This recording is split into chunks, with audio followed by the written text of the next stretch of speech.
Daily exact knowledge channel में आपका स्वागत है। आज 31 जनवरी करंट अफेयर्स में पर पढ़ेंगे और इम्पोर्टेंट क्वेश्चंस डिस्कस करेंगे। Recently, where is Andaman has the government approved 199 crore rupees smart fishing harbour। हाल ही में सरकार ने अंडमान में कहां पर 199 करोड़ के स्मार्ट फिशिंग हार्बर को सरकार की मंजूरी मिली है। तो ये मिली है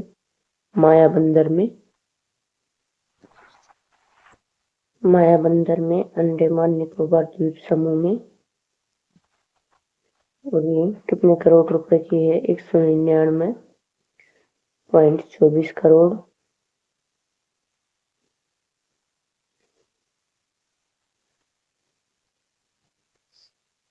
छह सौ 30 से अधिक मछली पकड़ने वाली नौकाओं के लिए सुरक्षित, आधुनिक और डिजिटल सुविधा प्रदान करेगा। और प्रधानमंत्री मत्स्य संपदा योजना के तहत 100% केंद्रीय वित्तीय सहायता मिलेगी।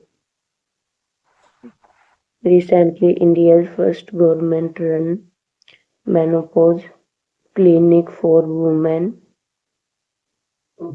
was opened in which state? हाल ही में महिलाओं के लिए भारत का पहला सरकारी रजोनिवर्ती क्लिनिक किस राज्य में खोला गया है? तो ये खोला गया है महाराष्ट्र राज्य में। महाराष्ट्र सरकार ने राज्य के सरकारी अस्पतालों में शहरी स्वास्थ्य केंद्रों में भारत का पहला विशेष रजोनिवर्ती क्लिनिक शुरू किया है। इसका उद्देश्य है रजोनिवर्ती के दौरान स्वास्थ्य संबंधी चिंताओं के लिए चिकित्सा, मानसिक परामर्श और हार्मोनल जांच। Where was second India Arab Foreign Ministers meeting held? दूसरी भारत अरब विदेश मंत्रियों की बैठक का आयोजन कहाँ किया गया? तो ये किया गया नई दिल्ली में। नई दिल्ली भारत मंडपम में किया गया। इस बैठक की सह अध्यक्षता भारत और संयुक्त अरब अमीरात द्वारा की गई। इसमें अरब लीग के सभी 22 सदस्य देशों के विदेश मंत्रियों और वरिष्ठ प्रतिनिधियों ने भाग लिया। पहली बैठक हुई थी 2016 में मनामा बहरीन में हुई थी। इसका उद्देश्य है आर्थिक, ऊर्जा, शिक्षा, मीडिया और संस्कृति जैसी प्रमुख क्षेत्रों में सहयोग को और गहरा करना। Recently, where did the 12th Smile International Film Festival for Children and Youth begin? हाल ही में 12वां smile international film festival for children and youth कहाँ पर शुरू हुआ? तो ये शुरू हुआ है, तो ये नई दिल्ली में शुरू हुआ है। ये महोत्सव 28 जनवरी से 3 फरवरी तक चलेगा। इसे स्माइल फाउंडेशन द्वारा आयोजित किया गया है और इस वर्ष की थीम समावेशन, विविधता और समानता पर आधारित है। Where did the CISF Vande Mataram Coastal Cyclone 2026 team depart from for unity and security? एकता और सुरक्षा के लिए CISF वंदे मातरम तटीय चक्रवात 2026 टीम में कहाँ से रवाना हुई है? तो ये हुई है लखपत किला और बकहाली से, दोनों जगह से हुई है।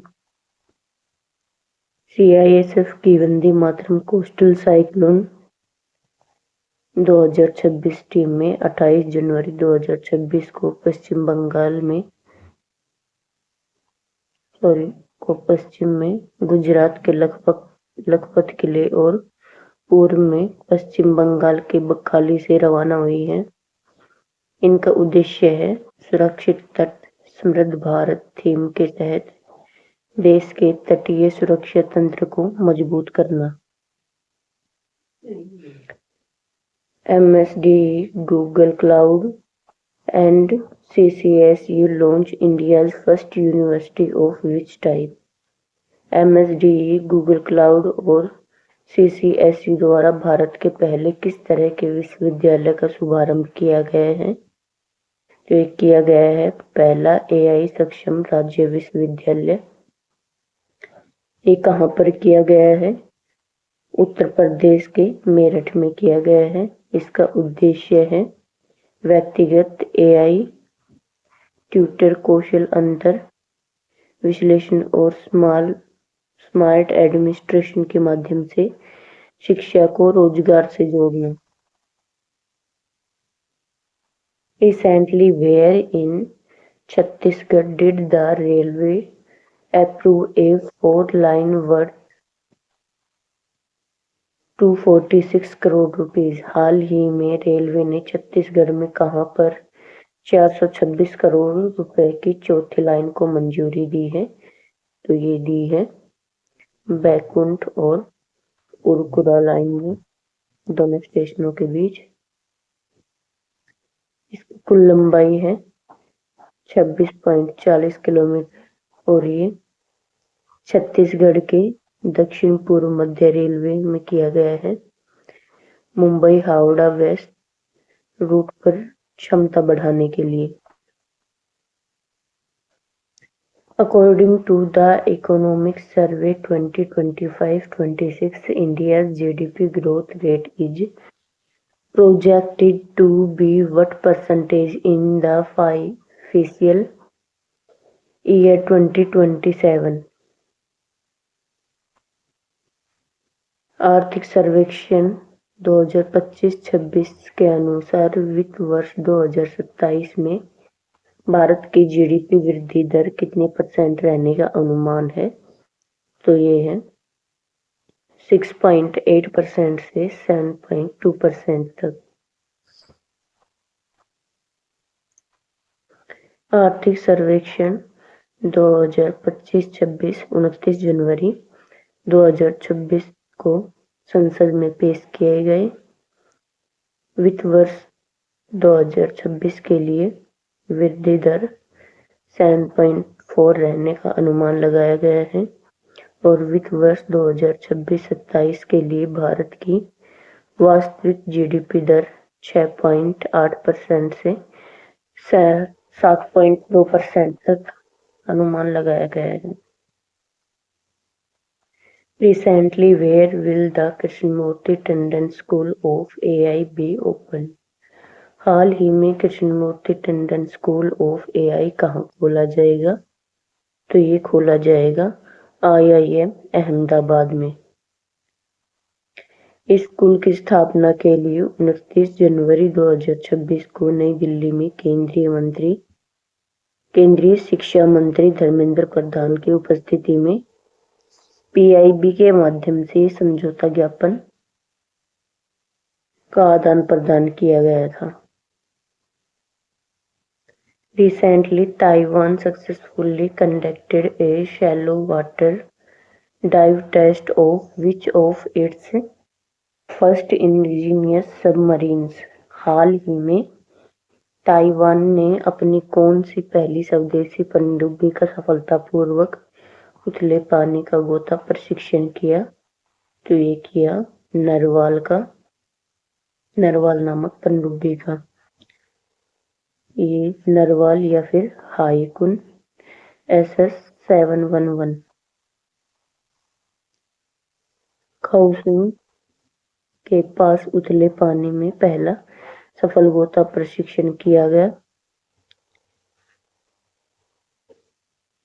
काओसुन नाम की जगह के पास ये निर्माण की गई है CSBC कॉर्पोरेशन ताइवान कंपनी के द्वारा। इसका उद्देश्य है चीन की नौसैनिक शक्ति का मुकाबला करना और समुद्री रास्तों की रक्षा करना। ये पनडुब्बी 8 पनडुब्बियों के बेड़े से पहली पनडुब्बी तैयार हुई है। Recently, who became the first pair to retain the Australian Open mixed double title in 37 years? हाल ही में 37 वर्षों में ऑस्ट्रेलियन ओपन मिक्स्ड डबल खिताब का बचाव करने वाली पहली जोड़ी कौन सी बनी? तो ये बनी है ओलिविया गॉडेकी और जॉन पियर्स। ऑस्ट्रेलियाई जोड़ी ओलिविया गॉडेकी और जॉन पियर्स ने 37 वर्षों से ऑस्ट्रेलियाई ओपन मिश्रित युगल खिताब का बचाव करने वाली पहली टीम बन गई है। उन्होंने ग्लाडेनोविक गिनार्ड को 4-6, 6-3 और 10-8 से हराया है। Recently, scientists from which country developed a 3.4-volt supercapacitor? हाल ही में किस देश के वैज्ञानिकों ने 3.4 वोल्ट सुपर कैपेसिटर विकसित किया है? तो किया है भारत के वैज्ञानिकों ने। ये नवाचार हैदराबाद स्थित international advance research centre for power metrology and new materials यानी कि ARCI के वैज्ञानिकों द्वारा तैयार किया गया है। इसमें छिद्रपूर्ण ग्राफिक कार्बन नैनोकम्पोजिट इलेक्ट्रोड का उपयोग किया गया है। इसका मुख्य उद्देश्य है इलेक्ट्रिक वाहनों और सौर ऊर्जा भंडारण और ग्रिड स्तरीय बिजली प्रणाली। Recently, who inaugurated advanced civil aviation facilities at ले एयर फोर्स स्टेशन? हाल ही में ले एयरफोर्स स्टेशन में उन्नत नागरिक उड्डयन सुविधाओं का उद्घाटन किसने किया? तो ये किया है लद्दाख के उपराज्यपाल ने। ले एयरफोर्स स्टेशन में उन्नत नागरिक उड्डयन बुनियादी ढांचे का उद्घाटन लद्दाख के उपराज्यपाल श्री कविंदर गुप्ता ने किया और ये 28 जनवरी 2026 को किया। इसका उद्देश्य है लद्दाख में हवाई संपर्क को बेहतर बनाना और सिविल उड़ानों की आवाजाही को तेज करना। Recently, SAIL received which certification for the third consecutive year? हाल ही में सेल को निरंतर तीसरे वर्ष कौन सा सर्टिफिकेशन मिला है? तो ये मिला है ग्रेट पैलेस टू वर्क का सर्टिफिकेशन मिला है। Steel authority of India limited यानी कि सेल को जनवरी 2026 में लगातार तीसरे वर्ष प्रतिष्ठित great place to work certification मिला है। Recently, BSEG and partnered with whom to advance India's quantum secure cyber security? हाल ही में BSEG ने किसके साथ भारत की क्वांटम सुरक्षित साइबर सुरक्षा के लिए साझेदारी की है? तो ये की है QNA लैब्स के साथ। इसका उद्देश्य है क्वांटम सुरक्षित या क्वांटम प्रतिरोधी साइबर सुरक्षा समाधान विकसित करना। इस क्षेत्र में है रक्षा नेटवर्क, महत्वपूर्ण बुनियादी ढांचे और सरकारी प्रणालियों।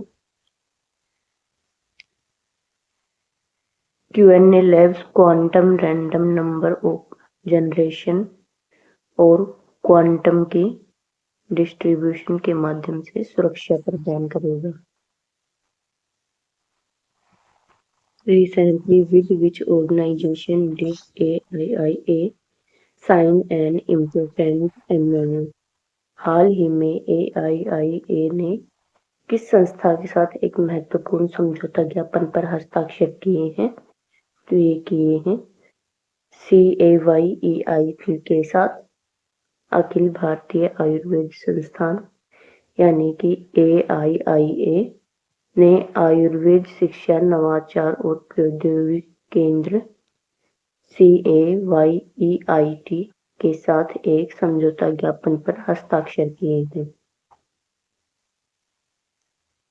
Recently, EU President Ursula von der Leyen ने attended which Indian event as the chief guest? हाल ही में EU की अध्यक्ष उर्सुला वॉन डेर लेयन ने किस भारतीय समारोह में मुख्य अतिथि के रूप में भाग लिया है? तो ये लिया है गणतंत्र दिवस 2026 पर। यूरोपियन यूनियन कमीशन की president Ursula von der Leyen और EU काउंसिल के president Antonio Luis Santos da Costa ये भारत के 77वें गणतंत्र दिवस के चीफ गेस्ट के तौर पर 25 जनवरी से और 27 जनवरी तक भारत के ऑफिशियल दौरे पर थे। Which country was the first to officially use a national anthem? आधिकारिक रूप से नेशनल एंथम का इस्तेमाल करने वाला पहला देश कौन सा था? तो ये था फ्रांस। फ्रांस को आधिकारिक तौर पर राष्ट्रगान इस्तेमाल करने वाला पहला देश माना जाता है। 1795 में ला मार्सिलेज को अपना राष्ट्रगान इसने घोषित किया था और सबसे पुराना राष्ट्रगान नीदरलैंड्स का हेट विलेमस माना जाता है, लेकिन इसे आधिकारिक तौर पर बाद में अपनाया गया था।